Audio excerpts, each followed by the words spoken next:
natin, no? Ay start na po tayo, 5:50 na. Magandang araw sa atin lahat mga kababayan.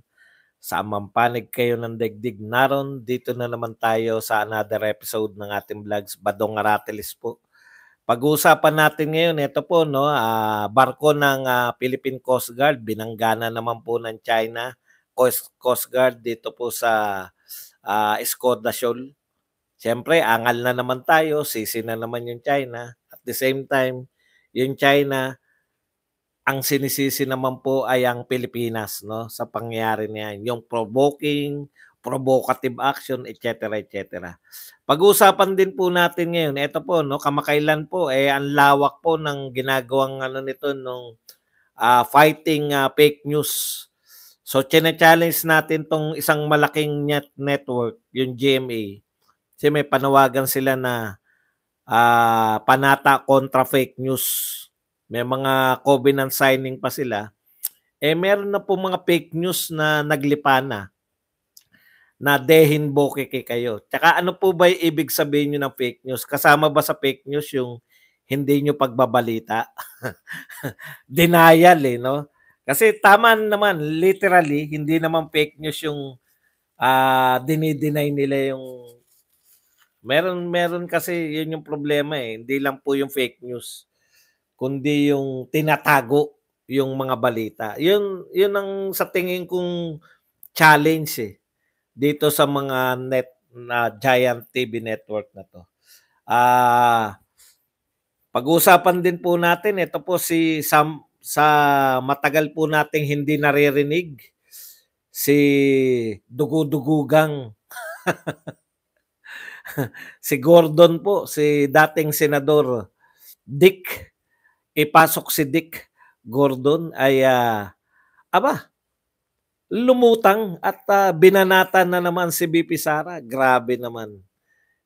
Grabe naman to si Gordon, no? At iba pa pong binabanatan din may hinahanap din ang very subtle, very mapayapang tulpo. Hindi na po nag-grandstanding si Rapi Tulfo ngayon, Napupuna natin, medyo kinakausap niya na ng may katinuan itong mga taga-PhilHealth. Pero meron tayong pwedeng masilip dun, no? Na talagang ang PhilHealth, wala po kayong moral grounds para ipamigay yung pera ninyo sa dami po ng mga taong nangangailangan ng libreng serbisyo medikal, no? Mga mahihirap, hindi nyo natutugunan. Tapos ipamimigay pa ninyo yung pondo ninyo. Yan po mga pag-uusapan natin.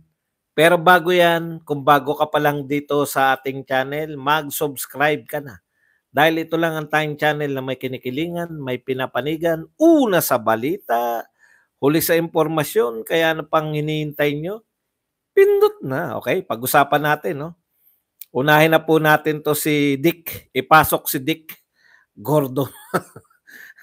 Ang tagal mo na wala, Dick, Okay ka na sana, no? Wala nang sa'yo, no? Okay na yung okay ka na sana dyan sa sa kung saan ka man naroon. Pero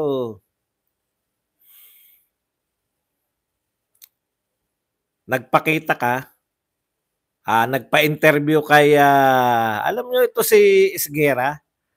Si Isguera, tinitipon nito lahat ng mga kalaban ng gobyerno, inaano nito kinukuha niya, ini-interview no? Kahit na sabihin natin na hindi naman ikaw dahil wala ka naman bilang, lahat na lang ng mga kumakalaban sa gobyerno, tinitipon mo para interviewin, no? Siya yung nag-ano kay Abante, kala Trillanes, kay Llamas. Basta gusto nyong ma-picture, kalabanin nyo lang yung gobyerno, ipipicture kay Chuck yun po yung contribution niya dito sa anti-Duterte movement. Itong si Esguera na to, Christian Esguera.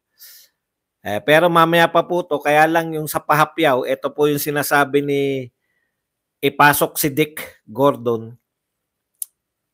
Reaksyon niya po dito po kay VP Sara sa naganap na congressional hearing. It shows wala siyang natutunan sa law school about separation of powers. Tindi, no? It shows na may tinatago siya. Ayaw niyang ipakita kung saan ginastos yung confidential fund. It shows na wala talaga siyang respeto sa mga congressman and to her office. Alam niyo pa, ulit-ulit sila dyan, no? Nasa mantra sila na ulit-ulitin nyo lang na si VP Sara ay bastos, ulit-ulitin nyo lang na si VP Sara ay hindi ginagalang yung kongreso, ulit-ulitin nyo lang na si VP Sara may tinatago, maniniwala na ng tao. Hindi po. Kada sasabihin nyo na walang respeto si VP Sara sa kongreso, no? Lagi naming ipapakita. Kung wala po siyang respeto, dapat hindi siya dumadalo sa hearing. Dumadalo po eh. Alam na niya na may balak sa kanya kasi may nagbigay na sa kanya na tip na isang congressman. Hindi ko alam kung babae o lalaki. May nagsabi na sa kanya na may plano tong mga to, may script, kaya nga alam niya yung gagawin, hindi niya, di ba? Pero dahil sa pagrespeto niya sa kongreso, siya pa rin po ang dumalo. Di ba? Alam niya na eh. O sasabihin nyo, paano nyo sasabihin na wala siyang respeto sa kongreso, dalo nga siya ng dalo. Huwag naman yung talsik laway, pati sa pula ko pa. Si Dick Gordon binabanata nyo, pati ko sa pula. Talsik laway din ako eh. Di ba? Kung hindi niya po nire-respeto, magbibigay na lang siya ng sulat. Yung sinabi niya, I forgo. Yun na yun. Isusulat niya na lang yun. Total, hindi po yung mismong pagpapakita niya riyan. At siya mismo yung nag-present ng kanyang budget. Hindi niya po inasa. No? Sa mga USEC niya.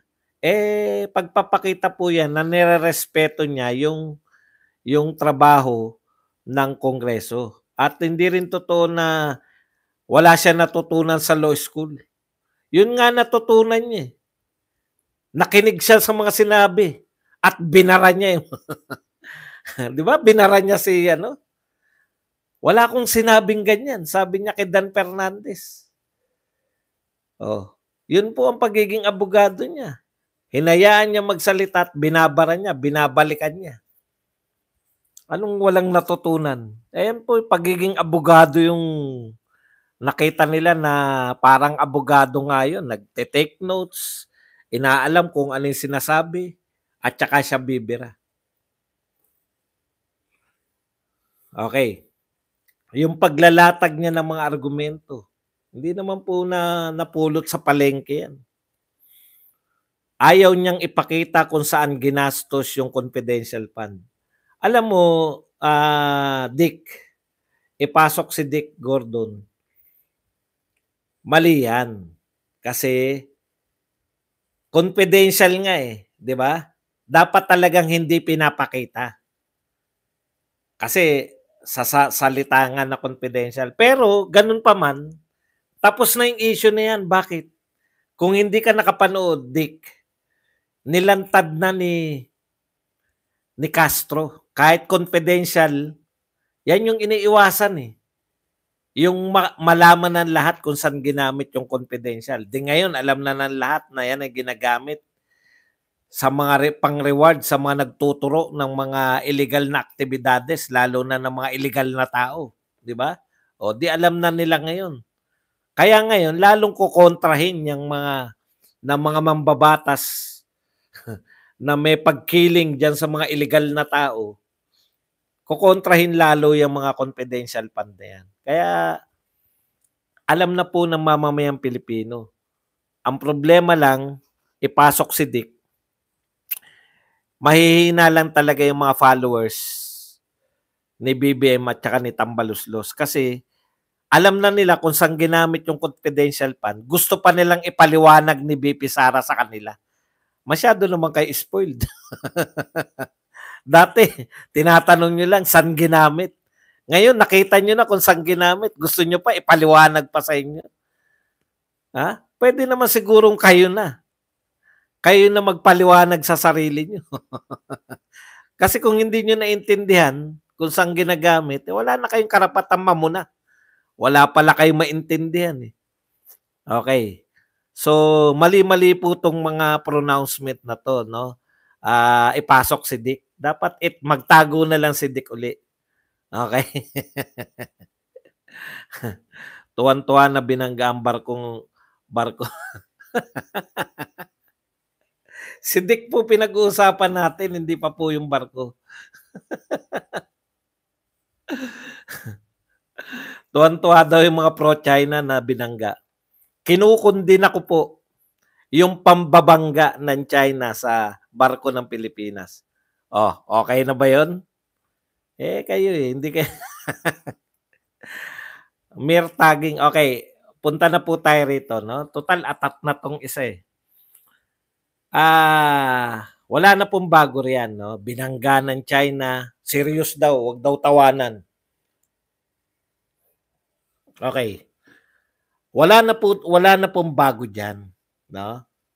Hinaharas tayo, hindi tayo pinapapasok, hinaharangan yung mga barko natin, yung mga bangka natin. Ano po ba bago diyan? Walang bago diyan. Anong susunod ng gagawin? Mag-announce si Tariela, sisisihin yung China. Sa kontra naman, mag-announce naman po yung China, kukontrahin naman yung, sasabihin naman na Pilipinas, yung nambangga. Paulit-ulit. May binangga, may binomba, sasabihin ni Tariela at ng mga Philippine side, kasalanan to ng China. Sasabihin naman ng China, kasalanan niya ng Pilipinas. And repeat again. Magkakaroon na naman ng pangyayari, sasabihin na naman ng Pilipinas, kasalanan to ng China. Sasabihin naman ng China, kasalanan to ng Pilipinas. And repeat again. Pag may nangyari, wala pong katapusan eh. Ngayon, kung ikaw ay isang pinuno, hindi po yung who's to blame. Ang problema kasi ng gobyerno natin, who's to blame sila lagi, no? Sa kanila sapat na mahanapan ng kung sino masisisi. This time, wala pong katapusan 'yan. Parang automatic eh, may nangyari. Kaninong kasalanan? Sa China. Oh, 'di ba? Wala na po ang problema po, pag may problema dapat nilulutas, hindi po isinisisi. Ang formula po ng gobyernong ito, hindi lutasin ang problema eh. No? Hindi lutasin yung problema, kundi maghanap ng isisisi. Sa lahat po ng problema. Ilang taon na pong nakaupo si BBM. Hindi na po yan kahapon lang nanumpa. Hindi lang po yan kahapon lang naging presidente. 2022 pa siya. Presidente ng Pilipinas. 2024 na ngayon.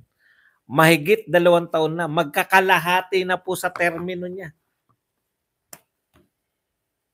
Ang attitude pa rin, kung may problema, isisi, hanapan ng sisi. Lahat po ng problema. Ganyan yung kanilang attitude. Mataas ang presyo ng bilihin. Saan nila sinisisi? Tandang-tanda ko pa yung SONA last year. Saan sinisi yung mataas na presyo ng bilihin?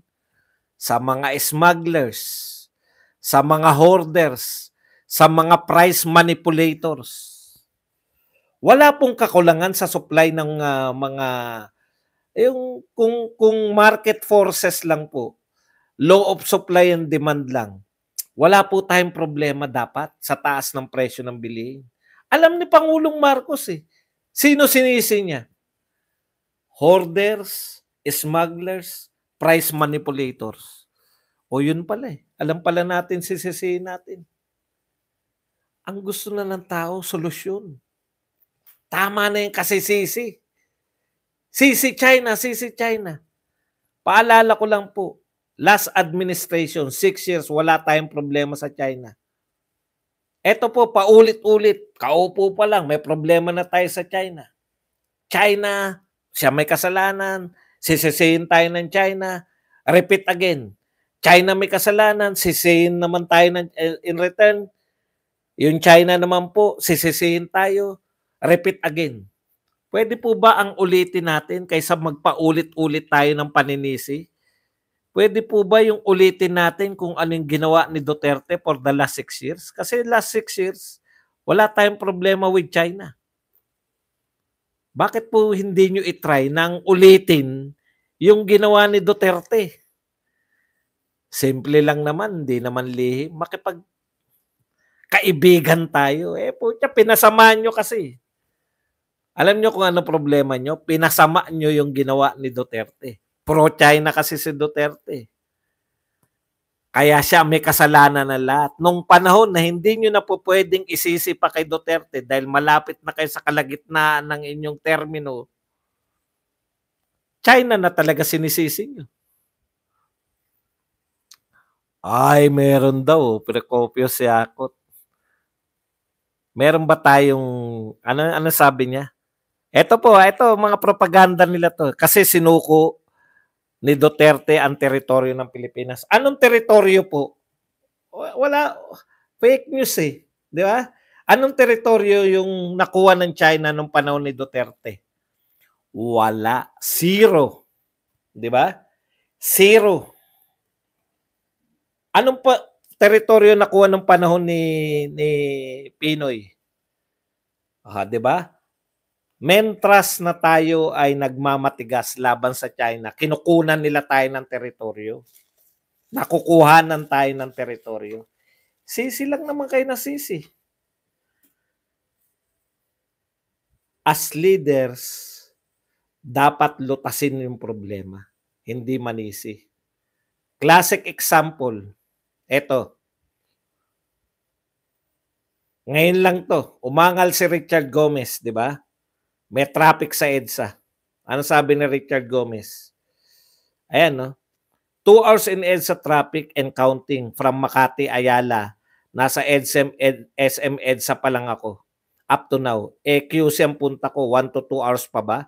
Ilang bus lane lang ang, ayan, di ba? Umaangal si Richard ngayon ng traffic sa EDSA. Classic, nasagot ng mga na BBM. Sabi ni Lisbeth Recto, akala ko ba nasolusyonan na ng inutil at traidor mong presidente ang traffic sa EDSA nung siya ay nakaupo? Bakit nagre-reklamo ka pa? Ito po, pinakita ni Lisbeth yung Duterte claims EDSA traffic now solved. Ito po ay balita noong June 9, 2021. So inutil daw si Duterte dahil hindi niya na-solve yung problema ngayong 2024. May problema tayo ngayong 2024, no? Ang may kasalanan pa rin yung presidente from 2016 to 2022. Simple lang naman eh. Kung isisisi nyo yan sa presidente ng 2016 to 2022, umalis na kayo dyan. Ano pang hinihintay nyo? Pindot na. Resign na. Yan lang ba sasabihin nyo sa amin? Ano ba problema? Traffic? Di ba sinabi ni Duterte, solve na dapat yan? Bakit may traffic pa rin? Wala ako sa panahon na makipag-asaran sa'yo. Kasi wala akong time na, wrong timing ka eh. Mga asar ka habang ako eh. Hindi sa'yo to. No? O ngayon ka magtatatawa. Okay, ang point ko lang, sinisisi nyo si Pangulong Duterte sa lahat ng problema ngayon, 2024. Ang sisisihin nyo yung presidente ng 2016 to 2022. Wala talaga mangyayari sa bayan natin. Kasi ang gusto lang, may problema ba? Hanapan nyo na masisisi. Ang laki ng problema natin, no? Malaki yung problema natin sa Pilipinas ngayon. Hindi sapat yung ating medical, mamaya na yung medical. Yan, classic example yan. Yung simpleng problema sa EDSA, isisisi pa sa dating, alam niyo ba yung nilutas na problema ni Duterte? droga, yang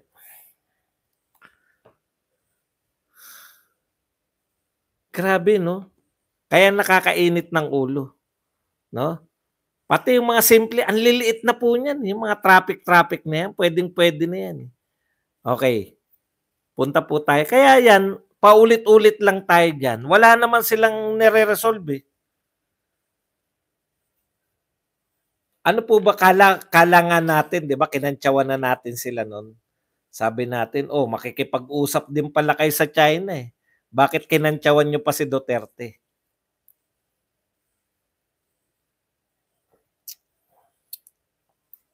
Kung ang gagawin mo lang po bilang presidente maninisi kaya wala pong pagkakaiba, eh. Ano na ang nalutas natin, matagal na pong problema, taon na po inaabot ng problema natin sa China. Paano natin nilulutas? Wala. Wala tayong paglutas. Men, ano po ba tanging solusyon? Makipag-usap tayo sa kaisa-isa nating kalaban diyan. Malulutas natin. Yung ginawa ni Duterte, may problema po ba tayo sa 6 years? Wala. Tokes lang nila yan kasi pinamigay yung teritoryo. Paano pinamigay yung teritoryo? Atin naman lahat pa. Maski nga yung ayungin, hindi nga tayo umalis dun. Kasi nag-deal si Tatay Digong, di ba? Kinukwento ni Tatay Digong, as is where is. Walang abantehan. Ngayon, ayaw natin makipag-usap. Umabante yung China sa Escoda Shoal. Inangkin nila. Wala tayong magawa. Okay. Dito po sa nagsasabi na may dalawa pong balita. Baka etong GMA Network, hindi nila alam yung sinasabi nila, eh, no? Dapat po dinadagdagan yon. Tama naman, literal po ang fake news yung eto yung balita tapos halimbawa ang balita Arnold Clavio na naanakan si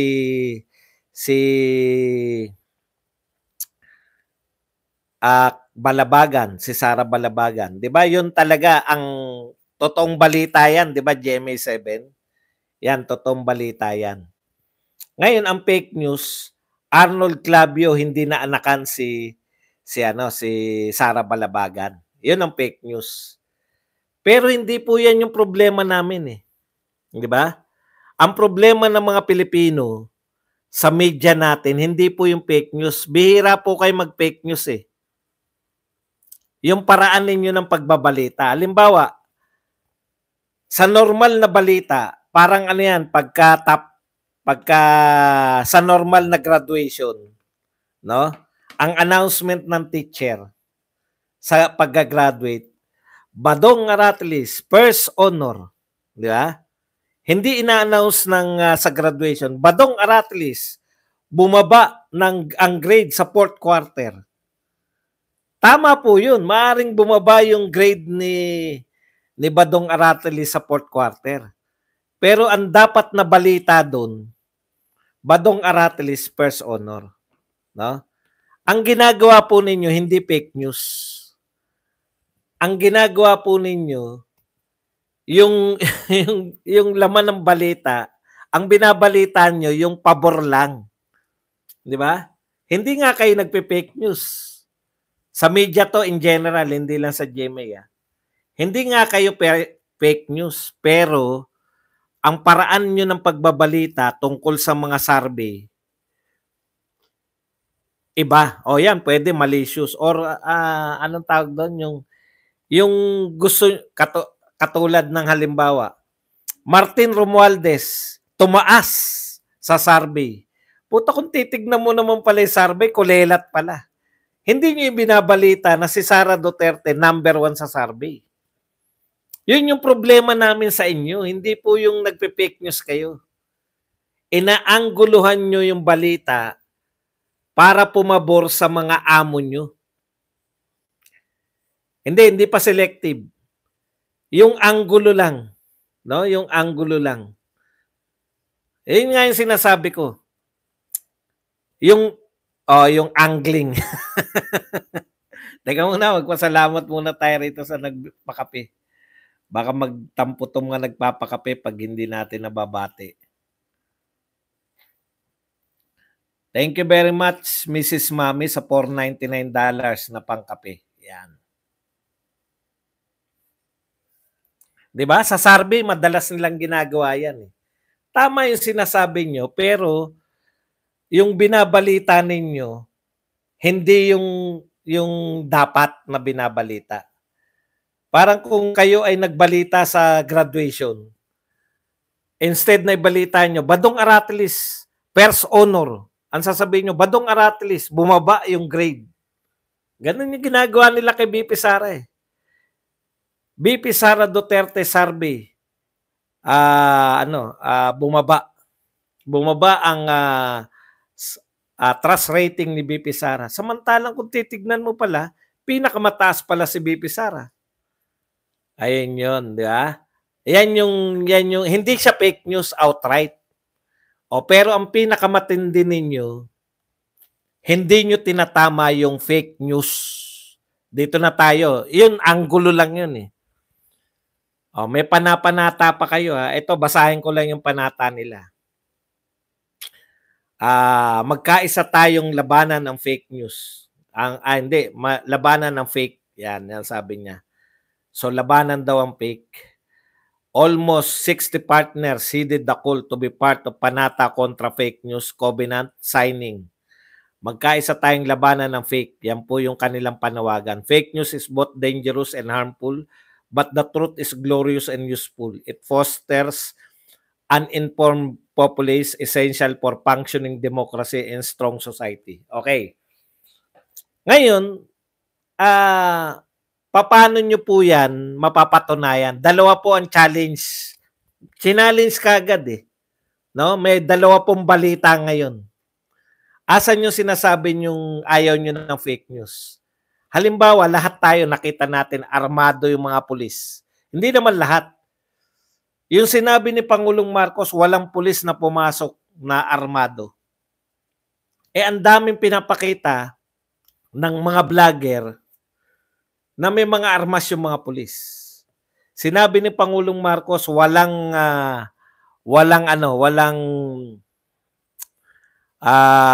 yung tear gas. Walang tear gas na binato dyan sa mga taga KOJC.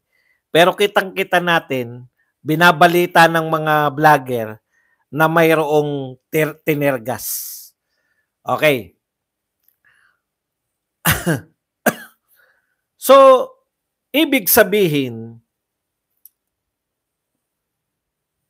mayroon pong fake news doon. Maaring hindi alam ng Pangulo, maaring yung nagpipid sa kanya mali. Ngayon, kayo na kontra sa fake news, anong ginawa nyo sa balita na yun? Tinanggap nyo lang? Meron ba kayong correction? Ayun, kung tutusin yun, maling-mali yun kasi iba yung sinabi ng presidente. Ngayon, dahil sinabi yan ng presidente ng Pilipinas, paano nyo papakita na kayo ay kontra sa fake news? Action, GMA. Hindi dakdakan lang. Action. Okay, eto pa isa. Yun yung yun yung direkta na binabalita nyo. Binabalita nyo rin. Tama naman, sinasabi na nakita yung lagusan. Binabalita nila eh. Pero pinakita nyo rin ba yung sinabi ng mga taga-KOJC, hindi yun lagusan? Di ba? Hindi kayo nagpe-fake news kasi may source kayo eh. Source nyo si Abalos. Pero ano yung sinasabi naman ng KOJC na yung pinapakitang lagusan, hindi yun lagusan? Present nyo ba yun? Di ba? Hindi kayo patas. Yun yung una kong question, no? Unless na pwera yung sinabi ng presidente. Kontra tayo sa fake news, pero pag sinabi ng presidente, hindi namin kukontrahin yan. Pwede ba yun? Hindi nyo ba nakita na may baril yung ibang pulis? Hindi ko sinabing lahat ng pulis. Wala nakakakita sa inyo yung nagsabing kontrahin yung fake news. Ito pa ang pinakamalupit. Binalita ni Tiglaw. Ito, Manila Times. Mainstream media to Manila Times. Marcos loses sa Skoda. US nowhere to help. Yun yung headline. Hindi nyo binabalita yan. Di ba? Bakit hindi nyo binabalita? Dinideny nyo yung balita. Yung balita. Hindi nga kayo nagpe-fake news, ini-ignore lang ninyo. Ini-ignore nyo lang na may nangyayari. Ini-ignore yung ibalit. Dapat kasama yun. Di ba? Ewan ko lang ha, hindi ako media practitioner eh. Pero ang nakakatakot doon, paano yun? Paano sa aktual yung sinasabi nyong nagdi-deny kayo ng balita. Hindi ninyo binabalita. Hindi nyo nga pinipake news. Ini-ignore nyo lang. Hindi ko alam kung iba ba tawag doon, kung hindi ba fake news yun. Yung hindi nyo ibinabalita yung nagaganap. Malaki po yun. Patay Malaysia, ignoring totally. Ayan no. Kahit ba sabihin nyo na anti-Marcos yan si Rigoberto Tiglaw, hindi nyo pwedeng i-deny na yan ay binalita ng Manila Times. Ang Manila Times po ay hindi nyo pwedeng i-deny na yan ay legitimate na dyaryo. Hindi nyo aalamin kung totoo ba na nawala na sa atin yung Skoda katulad ng kiniklaim ni Tiglaw? Mapapahiya ba yung presidente ng Pilipinas? Yun ba yung kahulugan ninyo ng kontra fake news? Ang ano kasi ng ano nyo eh, ang tindi ng panata nyo eh. Yun, censorship. Sinisensor ninyo yung balita nyo. Nagsesensor kayo, dinideny nyo yung katotohanan. Pwede naman talaga yun. Walang nagaganap kasi hindi nyo binabalita. Pero, kaya, kasalanan nyo naman kung bakit mas nagiging credible yung mga vloggers kaysa sa inyo. Hindi po yan ano ba kakayahan ng vloggers? Ang meron ng vloggers, ang sandata ng vloggers, wala kaming mga bayarang na binabayaran para magsulat para sa amin. Nababasahin lang ni Noli De Castro, no? Wala kaming mga director, wala kaming cameraman, kami lahat nag-iisip pati topic na. Pero bakit kami sa inyong nakita ko na sa aktual eh, yung nagko-cover kami ng panunumpa ni BP Sara. Grabe. Isang 5 minutong balita, pinapractice pa.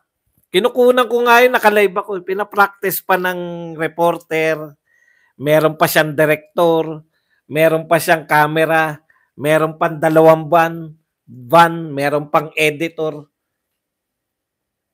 Grabe yun. Yan, panata na yan ay mind conditioning sa incoming election. Mandadaya sila through Smartmatic. Pag may naglabas ng dayan at sasabihin nilang fake news, preparation yan sa incoming election. Pwede. Kinukondensyon nila yung sarili nila. Ayan. Palalakasin nila si Hindi na yun eh. Pwede rin naman na nagsasabi sila ng fake news. Kami lang ang tama na tagapagbalita. Media lang yung tamang nagbabalita. No? At huwag kayong maniwala dyan sa mga vlogger. Yan yun eh. Sa akin, mas kontra vlogger yan eh.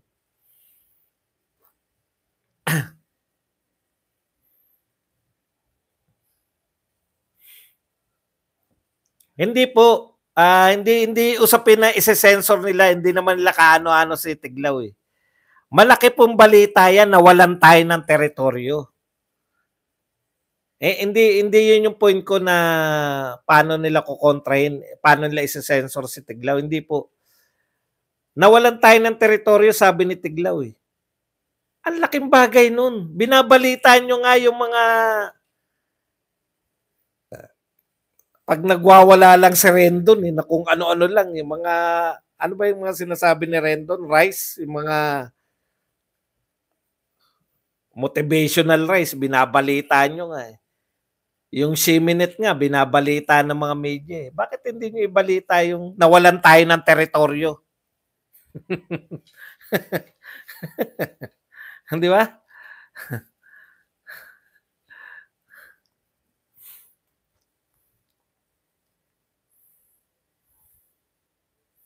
Yun yung isa. Di ba? O, dalawa ng challenge sa inyo yan.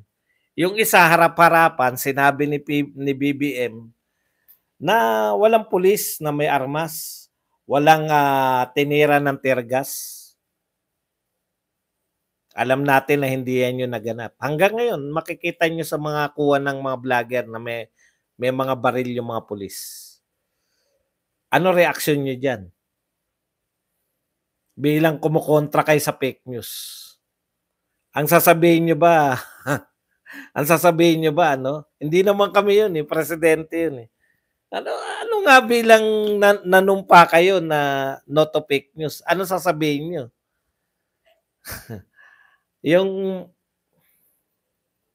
ano ba yung mahilig mag-fact check? Yung Vera Files. Vera Files, wala bang fact check? Ilang beses na ako na fact check niyan, eh. Palpak naman yung fact check sa akin.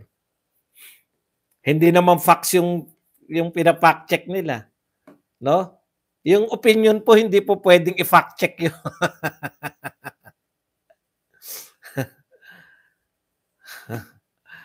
Tama yung sinasabi, no? Kasalanan ng China at si Digong ay pro-China, kaya kasalanan lang yan. Kaya kay leader para solusyonan yung mga problema. Problema ba yan? Problema. Problema ba yung traffic? Problema. Sinisi na kay Duterte. Wala na tayong problema.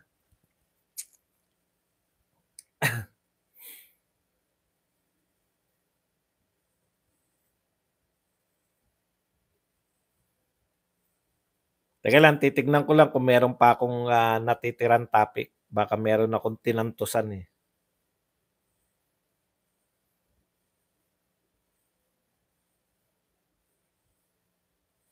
Eto na lang po, huli na lang. Paano nyo to nilalabanan tong fake news na to? Kayo mga taga-GMA. Eto po, naawa ko sa mga followers nito ni kay ano pa pala, ito kay isa na lang po. Hindi ko po to alam, eh. Sabi po ni Tulpo, CT scan, MRI, ultrasound hindi covered ng PhilHealth. Kadalasan nilalapit sa mga politiko. May mga nagpapa-CT scan po ba, MRI, tsaka ultrasound? No? Ngayon, hindi po covered ng PhilHealth. Ilalapit pa kung kani-kanino. Alam niyo po, nakakaawa rin po yung mga lumalapit kung kani-kanino ng mga politiko. Kasi paghihintayin sila dyan, kung kailan bigay, kadalasan hindi pa buo. Yung konti lang, kunwari, kailangan mo 10,000, bibigyan ka lang ng 3,000. Tapos punta ka na naman kay Gob, punta ka kay Vice Gob. Kawawa po, no? Ang masakit po, yung isosoli ninyo yung pera, kayong mga taga-PhilHealth, hindi pa naman sapat yung inyong serbisyong medical, no? Bakit tayo nagsosoli ng 90 billion rekto? At bakit kayong mga matitigas sa Kongreso, yung pilit nyong dinidikdik dahil sa 125 yung Vice President, hindi nyo madikdik si Recto sa 90 billion na kukunin niya sa PhilHealth, pera na ng PhilHealth, ibibigay nga pala yan sa mga proyekto na tinukoy ninyo. Wala tayong magagawa, eh. Yung mga taga-sita, sila yung mabibiyayaan ng kinuha ni Recto. Yun yung problema, eh.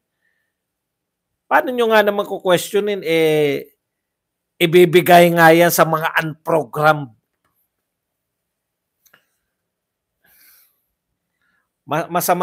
masama po talagang isipin, pero 'yan ang gobyerno natin, eh.